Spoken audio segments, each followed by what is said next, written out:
If you go hiking in the wilderness, make sure to avoid that shortcut through the woods. It really sets the gods' sights on you.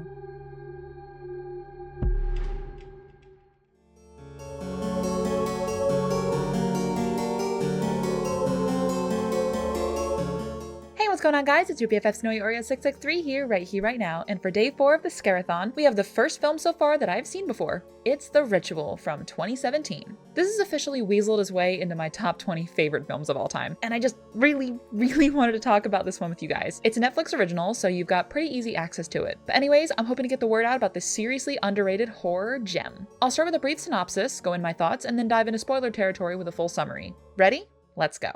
A group of 5 men, Luke, Hutch, Phil, Dom, and Rob, are deciding where they want to take their yearly holiday trip one night. When Luke takes Rob into a liquor store to get them some booze, Rob gets cornered and confronted by a group of robbers. Luke hides from them, choosing to cower while Rob gets killed for not giving up his wedding ring. Months later, the remaining 4 friends go on a hike in the Swedish wilderness to honor Rob's memory, as it was his chosen destination. Dom ends up falling and injuring his leg, resulting in the group trying to take a shortcut to their lodge through the dense forest, becoming hopelessly lost as something sets its sights on them. This film is so goddamn good. I always love a good creature movie, and this does so much more than just the standard for those. The monster is so incredibly well designed, you guys. I did my best to keep it hidden from you, because the ultimate reveal is so satisfying. I do enjoy the very subtle shots that give a glimpse of it throughout the film. On top of that, this movie hits the horror movie win for me, with most of the scares not coming from just the standard boo jump scare. We also have the underlying theme of survivor's guilt, as well as finding your courage. 2 themes I really like when they get touched on, especially in horror films. These 4 characters do feel like real friends who are in a very strained relationship, with those 2 themes hanging heavy over everyone. With how slow the tension builds to the explosive climax,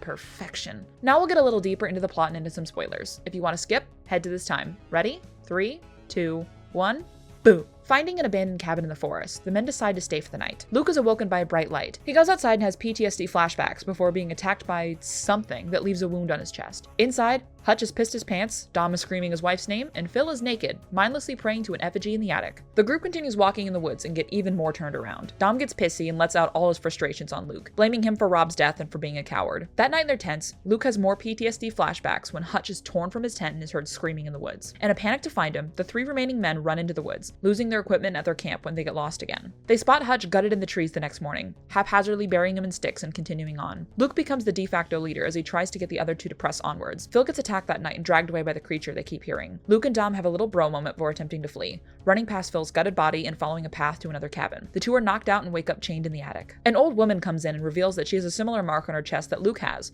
offering him food and water. When seeing that Dom doesn't have the mark, 2 men drag him upstairs and begin to torture him. Dom comes back and tells Luke that he better burn this place down. That night, Dom is taken outside and offered as a sacrifice to the creature. He sees his wife Gail approach him before it reveals itself as the monster, skewering Dom in the trees above to die. A woman approaches Luke in the cabin and tells him that the monster is a bastard offspring of the Norse god Loki, and gives its followers everlasting life in exchange for their submission and worship. I like to think this movie is actually canon to the Marvel Cinematic Universe. That would make it a lot more fun. Luke then breaks his thumb to escape his restraints, ew, wandering upstairs to find a bunch of rotting bodies that are somehow still alive, ew, gross, burn them all. Luke gets a shotgun and comes face to face with the creature in the window, running outside to escape it. We get the money shot of the creature when Luke tries shooting it, only succeeding in attracting its attention. He runs through the woods, seeing the blinking lights of the liquor store fade into his vision. When the creature catches up to him, it forces him to bow and cower before it, but Luke refuses, standing up and bravely hitting it with an axe. He then manages to run out of the woods, yelling back as the creature roars in anger, successfully escaping the thing's domain.